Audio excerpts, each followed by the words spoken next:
let's go, let's go. Ayy, yeah, you know I'ma talk my. Ayy, you know I'ma talk my. Ayy, yeah. Well, once again, Swift, man, we got another episode of the Baseline Talk podcast, man. I'm excited about this one, bro. Yeah, I'm excited too. You know, to all the players, coaches, fans, teammates out there, welcome to the Baseline Talk podcast. That's right, man.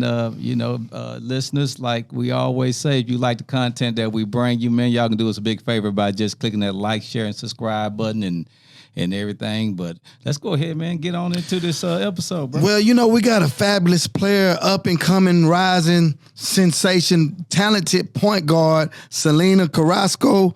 I mean, I watched some film on her, watched her play a little bit, and I'm just really impressed with this player. I mean, she can really play. Right.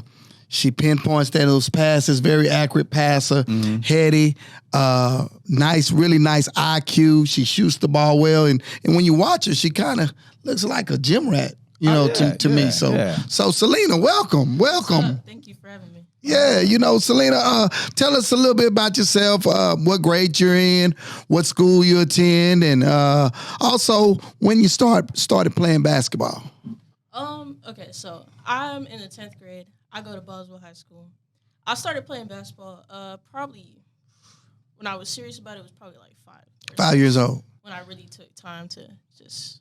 And you've been playing ever since 5? Yep, just been playing ever since. You can tell, Corey. You know, when you look at a game, her IQ, the way she passes the ball, the way she sees the floor, the way she handles.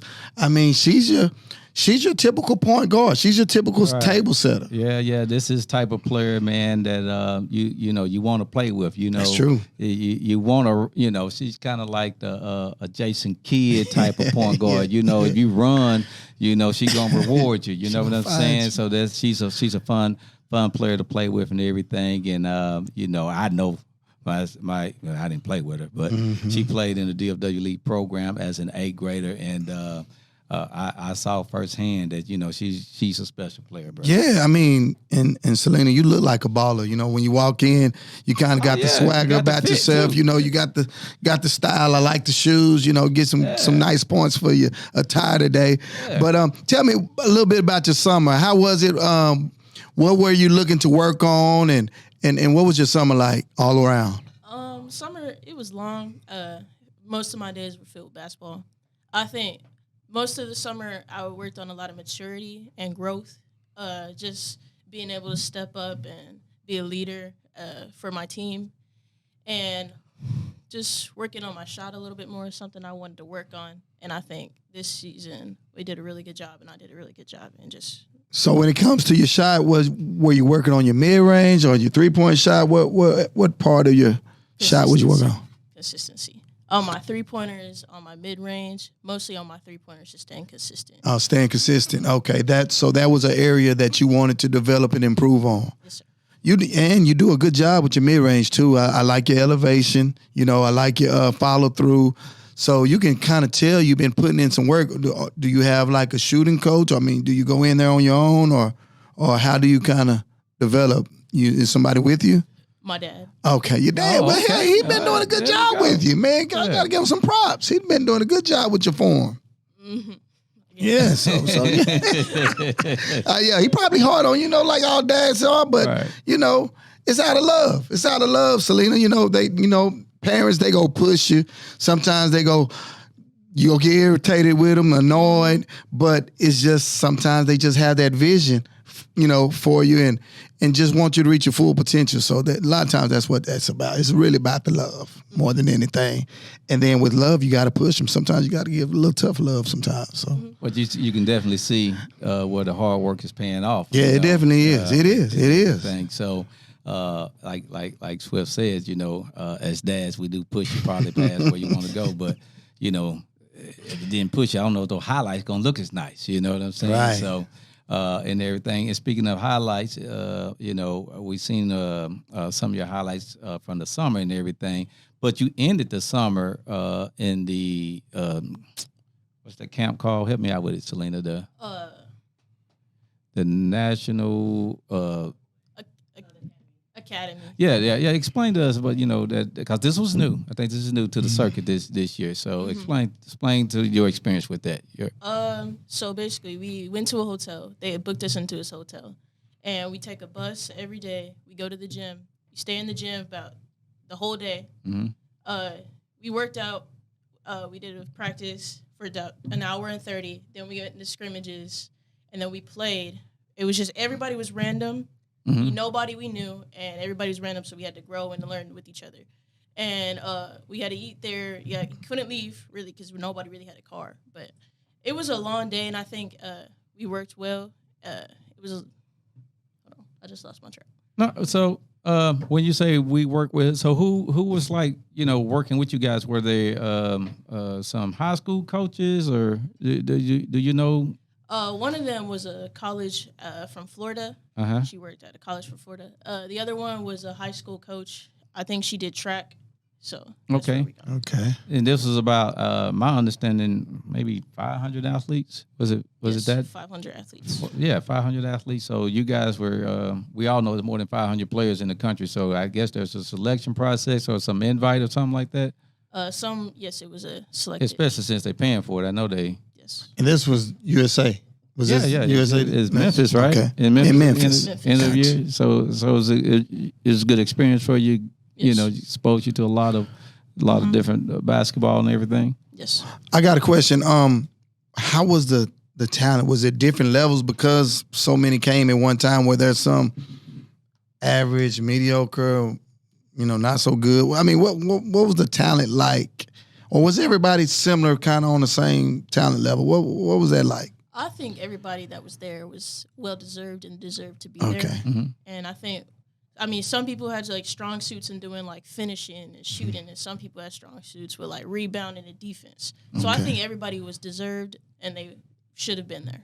So was it evenly distributed as far as post and guards, or was it guard heavy, or you kind of had positions kind of? I think it was evenly distributed. Okay, nice. I heard a lot about the USA camp. Yeah, it was good. Okay, so let's go to the event before, which was is it called Adidas Nationals? Yes, sir. Okay, so I know you don't played in Nike National and Adidas Nationals and everything, and that's got to be like awesome because she was.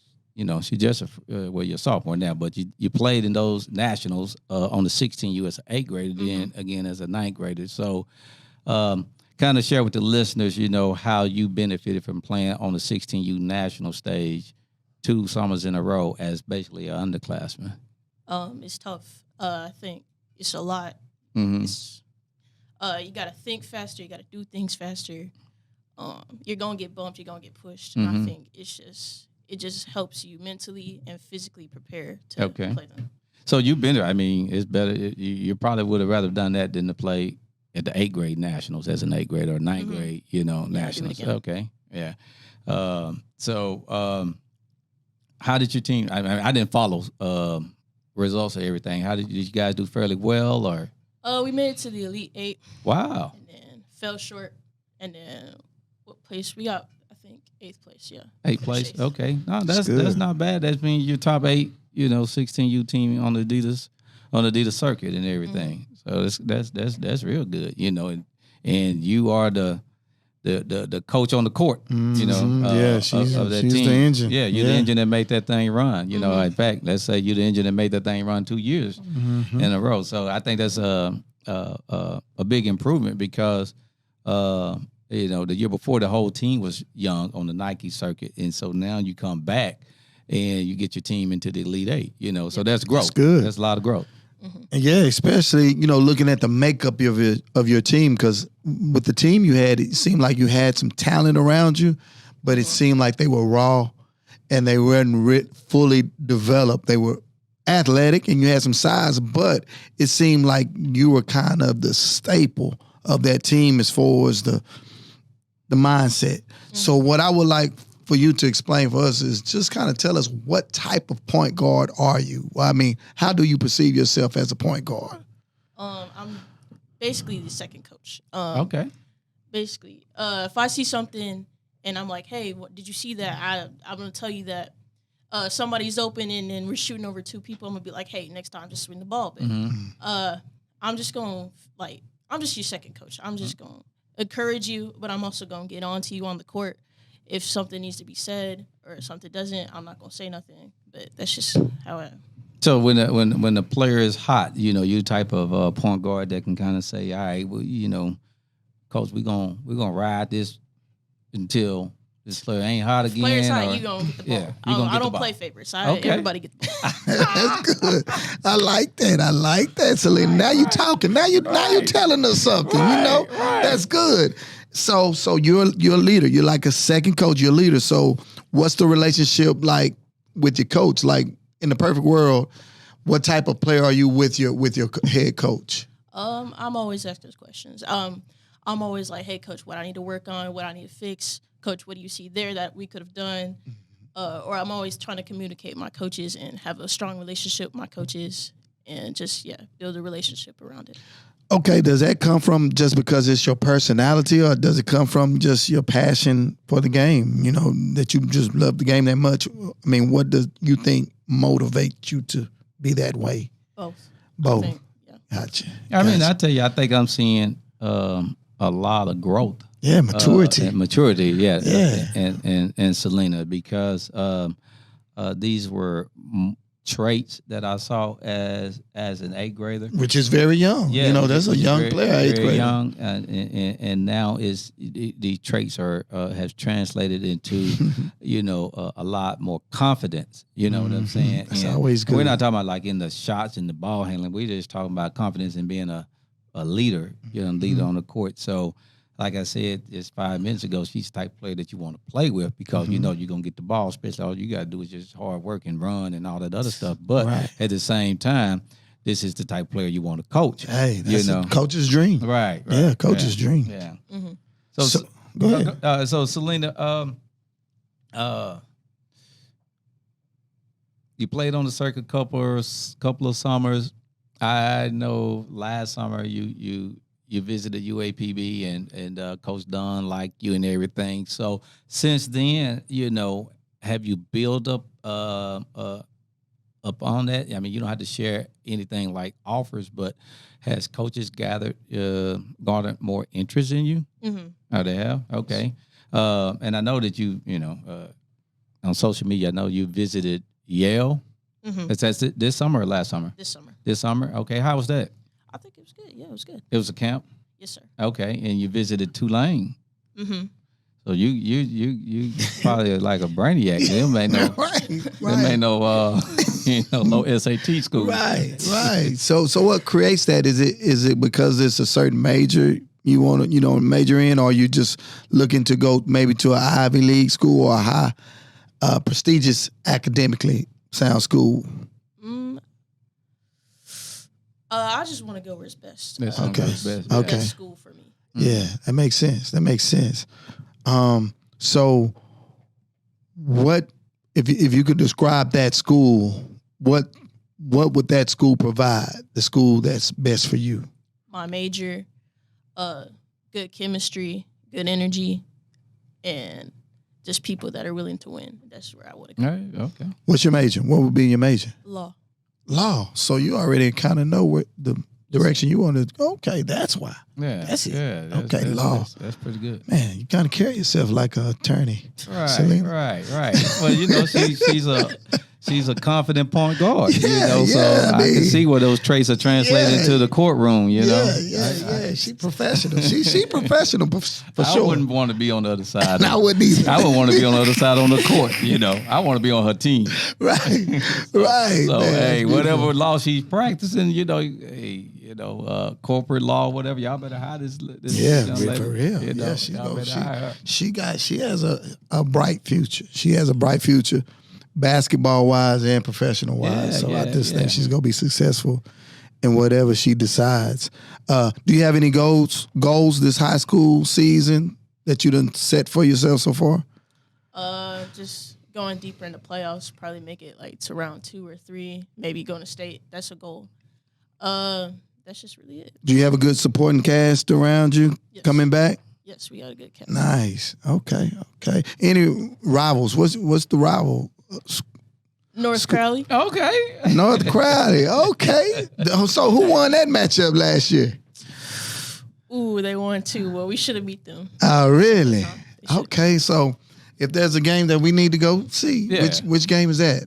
North Crowley. North Crowley. North Crowley. Okay. Versus Okay. Boswell. A home game or both games? Home game. Okay. Okay. Well, it's Baseline Talk podcast. We got to put that one on the calendar. Okay. We got to put that on the calendar. You got to put it on the calendar. But you said you wanted to work on your shot a little bit this season, and you did. Just fast forwarding, what next summer? What would you be looking to work on next summer? Do you have an idea, or what would that be? Finishing. Okay, great. She got a plan. I like that. And that's important for a guard. But you know what? Watching film, I know you're going to be working on finishing, but you do finish well. I mean, you use your IQ when finishing. I've seen you, use your back and shield defenders and finish. And I've seen the floater. So I've seen a lot of attributes from you that defines a good point guard. You've showcased, especially with the highlights. So they did a good job with the highlights. You showcased your 3-point range, showcased your mid-range, showcased the floater, played some defense, good anticipation skills. So, I was, me and Corey was talking. I was like, man, I really like this kid, man. She's heady, and you make good decisions. Even when you're in trouble, it seems like you never really hurry, whether you're getting trapped or whatever. So I just like your vision, and I like your ability to pinpoint passes. So I just think you got a really bright future as a point guard, because you are a little general. You're a little lawyer, a little attorney on the floor. Right. Little lawyer. Right. Yeah. You know how you get that good lawyer, and if you go in the courtroom, you feel confident. You're gonna come out with a W and everything. That's how she is as a point guard. Yeah, that's right. Speaking of point guard, so you played for Coach Reese, right? Yes, sir. Now, Coach Reese is, he had the privilege to coach Aaliyah Chavez. Oh yeah. So he coached the number 1 point guard in the 2025 class and everything. So, I mean, your high school coach has the best experience of coaching the number 1 player in the country that happens to be a point guard. So, you have a good relationship with him where, like, hey, coach, I saw this something, you let Leah get her boogie on, so, hey, I can get that boogie What's on. up? Right. What's up? Don't be holding me, man. I need the green light, too. Right. I need that green light, A dark green. Right. Yeah, I know you got it. Every time I look up, it's a highlight of Chavez. Right. So you play for a coach that know how to give a player, that work hard and the green light and everything. He's a pretty good coach and everything. So I know. Are you excited about going back to play for him and everything? That's good. That's good. That's real good. And then we always like to leave a little advice. We left some with Brooklyn yesterday. You're going through your high school season, and then it's the next chapter. But you play with DFW Elite, play with Team Lex. So when it comes to that point again, you're evaluating once again.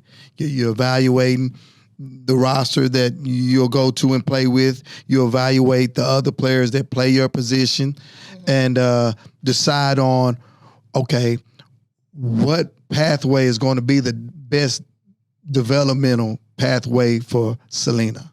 And that's how you decide on where you go in the summer, Yeah. And, me and Corey, we take pride in being for the kids. I know a lot of directors might not, want to hear that, but I'm for the kids. So when it comes to the kids, it's about their development. So they have to find the right place for them. And that's the same thing that goes for your college choice as well.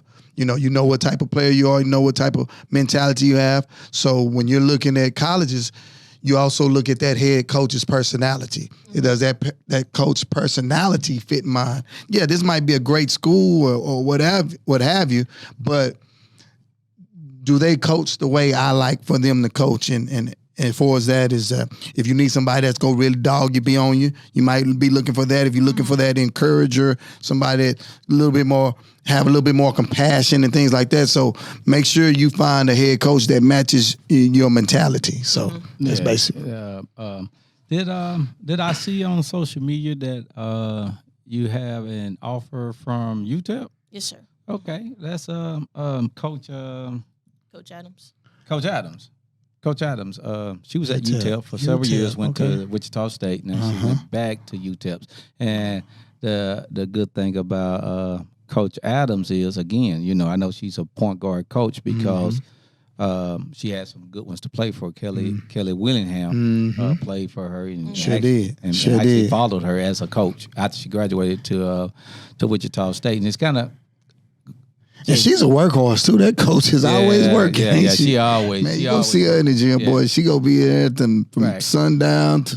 She and like he said, you know, I know that she's a coach that point guards can have a great relationship with, and that's kind of like piggyback what Swift said a second ago. You know, as you get older in your career, you know, starting with next summer after you finish your high school, it's time to evaluate. I personally think that you know, coaches that want a second coach on the court, you know, is to your advantage. You know what I'm saying? And maybe as you transition into college, you know, coaches that want that second coach on the court, you know, and you know the greats like, you know, Magic Johnson, you know, all the great point guards, they play for coaches that love having that second coach on the court. You know? That makes a difference. Yeah, that make a difference, you know, and you know, if like you got that gift.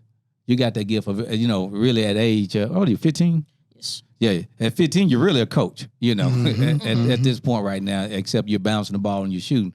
But you're really like the person that has the clipboards, the ones that's calling up the plays, the ones that's encouraging, you know, the ones that know who's hot, the ones that knows who's not hot, you know. So you're really a coach right now, but you're also a player. That's a gift. You know what I'm saying? And I personally want you to know that, you know that you have that gift, and just remember that, you know, when you're going to play with somebody, that's important that they recognize that you have that gift. You know, so there's a lot of players that have a gift. Kennedy Carter had a gift. Yes, she did. You know what I'm saying? So, if she had went to a coach that didn't see that gift, you know, it would have been a frustrating experience for her. You know, so that's my analogy. You know, like you have a gift, and your gift is, you know, maturity as a player, which basically is you're a coach. You know, you're a coach that plays. Yeah, and then, you know, I love point guard. So even my past point guards, I gave them a job description. That job description is do whatever it takes to win. You know, I don't judge a point guard on points. I judge a point guard on W's and L's. So if you got to get 20 to win, get 20. If it's just going to take 2 steals, 5 assists, 5 rebounds, 6 points, that's what it takes. So you really don't know. As a point guard, you don't really know what it's going to take to win the game. You do sometimes when you do a good job of scouting, you know who you need to get involved to win. But as far as your play goes, you never really know. You just kind of got to check the temperature of the game and decide, okay, this is an assist game for me, or this, I got to go get some buckets for us to win. So that's your job description as a point guard, to do whatever it takes to win. And then, Corey, why don't you go ahead and ask her the question? You know, she a lawyer, so she might have a different perspective. Right. You got a different perspective. Okay, we're gonna test your lawyer expertise right now. So there was we talked about this with Brooklyn yesterday. Yeah. So there was the issue with Montgomery yesterday. So you you're a lawyer right now. So your client is the one that swim across. You know. So how did you get that young man out of the courtroom without any problems? I mean, he did what he had to do. Homeboy was getting jumped over there. That's how Brooklyn. He was getting jumped. So, I mean, he did the right thing to me. Right. I mean, what was he supposed to do? Let him get beat down? Okay, so somewhere probably in the law is like, hey, as a citizen, you have the right to go in diffuse the situation. I don't know. Is there somewhere in our big he diffused the situation. Yeah. There you go, Salena. Yeah. She let it She slide. got it, bro. Yeah, she got it. Well, Salena, thank you so much. It was a pleasure having you. You got a very bright future ahead of you, professionally and through your basketball career. So we was just delighted to have you. Yeah. We're going. I've been following you, the Baseline Talk podcast. We have a director right now to get over there to the game versus North Crowley. Yeah. Yeah. So we'll be there, but That's a matchup. That's the Kendall Robinson Salena matchup. I want to see that matchup. But you're gonna be sitting on our side this time. Huh? Yeah, I'm going to your side this time because I was on their side last year. So and she did let me know that. You know the job description for that game. Right. As a point guard. So make that happen. Make that happen, Salena. And how college coaches, you follow her at Salena_BBBB. 3 B's, right? Yes, sir. And she's good about posting everything, but more importantly, get to her game because this is a coach's point guard. Man, this is 2026. 2026. She's one of the better 2026 point guards in the state of Texas, nationally and everything. She's a very heady point guard. Low turnovers, gets her teammates involved. She's a coach on the court, so college coaches. This is a kid that you definitely want to, spend some time to go evaluate. Get to her practices, get to her games, watch some of her game films and everything. You will be very, very impressed. Salena, do you have anybody that you want to send a shout out to? Teammates, mom, dad, or the guy that swam across to help in Montgomery? I mean, go ahead and let the Baseline Talk podcast listeners. I ain't got nothing to say. I'm just saying. With Jamari, Milton, the one in North Crowley, just saying, we coming. We coming. Okay, that's what's up. That's what I want to hear. I'm at that game, Corey. I'm there. I'm there. Yeah, we are at that game. Hey, Baseline. And tell Kendall, too. Hold on. Oh, okay. Okay, we're back. What I'm talking about right there. They have 2 great point guards, and, hey, she looking forward to it. I like it when the players circle that date on the calendar. I like it. I like it too. Yeah. As a competitor, you gotta love it, and they gotta respect it. And they gotta respect it. Y'all ain't getting it twice this year. That's our mindset. You ain't getting it twice, and I am sitting on your side. All right, just make sure. Yeah. That's what she got on to me. I would give her a hug out the game. She said, "I saw you sitting on their side." Yeah, she got something in her chest when she's saying that too to you. She looking at you with a little fierce, little eye contact right there. Like she was a little bit upset, like what's up? What you doing? What you doing over there? Picking sides? I was like, hey, no, baby, I'm gonna come see you. When you gonna be on my side? Yeah, baby, I'm gonna be on your side. So I'll be at your game on your side. North Crowley, don't be mad at me. I was on your side last year. I'm going to be on Boswell's side, front row. That's right. All right. Yeah. All right. Hey, listeners, just do us a big favor. Click the like, share, and subscribe button and everything. And Salena, appreciate you for coming out. And appreciate your mom and dad for bringing you out as well. All right. Thank you. Talk my shit, ayy, yeah, you know I'ma talk my shit, ayy, yeah, you know I'ma talk my shit, ayy. If you want a problem, come on, then come get it.